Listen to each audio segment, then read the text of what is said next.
Hi everybody, I'm Meredith Clark, Master Consultant for Fine Arts and World Languages at Region 10 ESC. I want to welcome you to this video in our Program Success series. And in this video, we're going to look at summative assessments, how to create an exemplar, and then how to pace the learning on your instructional calendar based on that summative assessment and exemplar. Okay, so as always, you have my contact information right here. If you have any questions, just let me know. And we'll go ahead and dive right into the learning today. As a result of this video, you'll be able to answer 3 questions. Number 1, what are world language summative assessments? Number 2, what is an exemplar and why do I need that? And number 3, how do I create a summative assessment exemplar and pace the parts of it on an instructional calendar? All right, let's jump in. Let's tackle this first question. What are world language summative assessments? Okay, if you look at your unit document, you'll see the desired results very clearly at the very top. And that is, for example, level 1, the desired results are that kids get to the performance level of novice mid to novice high. In order for me as a teacher to know that they've met the desired results or that performance level, I have to give them the assessments that are linked here in the evidence and assessment box on the first page of your unit.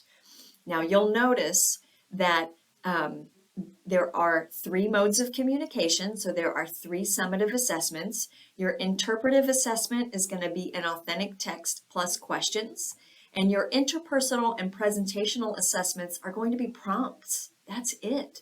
No multiple choice, no fill in the blank. The students get a prompt, okay? So that's what a summative assessment is. It's we're asking students to communicate in the modes of communication, asking them to do the TEKS, essentially. Okay, so what's an exemplar? You might be saying like, oh, like I heard my English teacher mention exemplar or somebody down the hall, but what does that mean in a world language classroom? Okay, well, basically an exemplar is the response that you want students to be able to provide at the end of the lesson or the unit.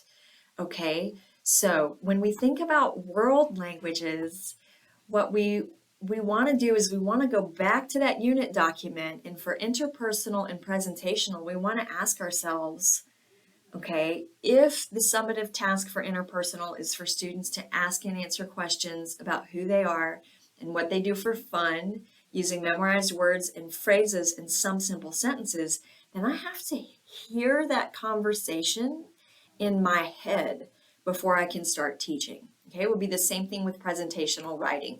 If students are going to write a post about who they are or what they do for fun, I have to be able to see what that post should look like, the ideal post should look like. Okay, let's dig in a little bit. How do I create this exemplar? Okay, basically what you're going to do is you're going to look at that task, okay, in your curriculum document, your summative performance task, and then you're going to ask yourself, what does that sound like, or what does that look like? So let's go back to the interpersonal example. The summative assessment for the first unit is for students to ask and answer questions about who they are and what they do for fun. So as a teacher, I have to, jot down, okay, what does the conversation sound like? You have to be thinking about it. What does it sound like?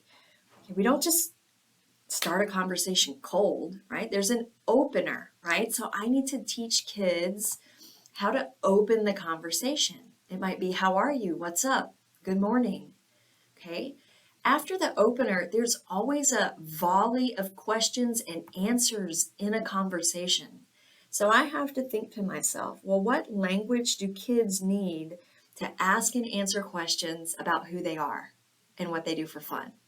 So I'm going to jot down some of those questions. For example, maybe, what's your name? What grade are you in? Where are you from? What do you do for fun? if I'm also hearing the conversation correctly in my head, then I know that when people talk to each other, they react. They also ask for clarification if they don't understand. So, in order to teach kids to do the summative assessment, I need to teach them how to react and also how to ask for clarification or repetition. And also, people close the conversation. You don't just walk away. You don't just hit stop on the recorder, right? So you say, okay, thanks, nice talking to you, or I'll see you later, whatever the closing would be. But as a teacher, that's my interpersonal conversation exemplar. Now, notice it is not a script. Rather, I have mapped out chunks of language that fulfill the TEKS, which are asking and answering questions about who we are and what we do for fun. Now, now that I've got this exemplar in my head and I know what the conversations should sound like, and I've got some of the language chunks on paper, I gotta paste those chunks and skills on my instructional calendar. And let me show you an example of how to do that. Okay, so by parts of the conversation, I mean the skills from the TEKS, okay? How to open, but also how to ask and answer questions. And here's what you should not do, okay? Sometimes I always like to lead with the non-example. If you try to pace this summative assessment like a traditional textbook, world language pathway, your instructional calendar might look like this. You might start with verbs on Monday, then you add in some vocabulary, or maybe you do it backwards. Kids learn the vocabulary words, they do matching, they do games, then you put the vocabulary with the verb, and then they make sentences. And that's pretty much it, right? And the bulk of your unit is spent on getting the kids to memorize the words. Okay, that's not going to get us to conversation. So what you need to do is paste the skills on your calendar using the TEKS plus the parts of the conversation. So if you look at the boxes highlighted in yellow, that's when we're going to do interpersonal mode in class. And so what I'm going to do is I'm leading my lesson with, okay, the objective by the end of the class is for kids to ask and answer questions about who they are, but we need to open the conversation. So I'm going to start with an opener plus maybe the first question. Good morning, how are you, and what's your name? First two questions. Thursday, we're still going to do that, but we're going to add on another language chunk.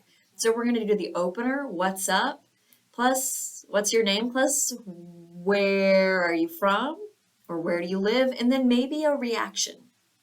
You'll see the next week we add in age and grade, and also questions about what you do for fun. And as we add on to that conversations, we add in reactions, we add in asking for clarification, and by the end of the 6 weeks or 5 weeks, kids can have a conversation where they ask and answer questions about what they do for fun and who they are. So, what did we learn today? Okay. I think we answered the question, what is a world language summative assessment? It's in the 3 modes of communication. Interpersonal and presentational assessments are prompts, not multiple choice or fill in the blank. What is an exemplar? An exemplar is when you can hear what that final conversation sounds like or read what that final written product looks like, right? You can see it in your head. You know what components need to be there, the opener, the question volley, the closer, the reactions, okay? All of those things, that makes your exemplar. And how do you create your exemplar and paste parts of it on an instructional calendar? Well, simply, you paste by the TEKS and you add in the chunks, the communicative chunks that make the conversation, not the vocabulary, not the grammar. That doesn't make conversation happen, right? But communicative chunks of language where students are asking and answering questions. That's what builds a conversation. Okay, so I want you to rethink what you do. I want you to think of yourself not as a language teacher, but as an educator who teaches students to perform the TEKS, okay? You are teaching way more than just vocabulary and grammar. You're going beyond and hitting the rigorous skills of asking and answering questions, inferring the meaning or describe. You'll also see those on the screen. Those are for different modes of communication, okay?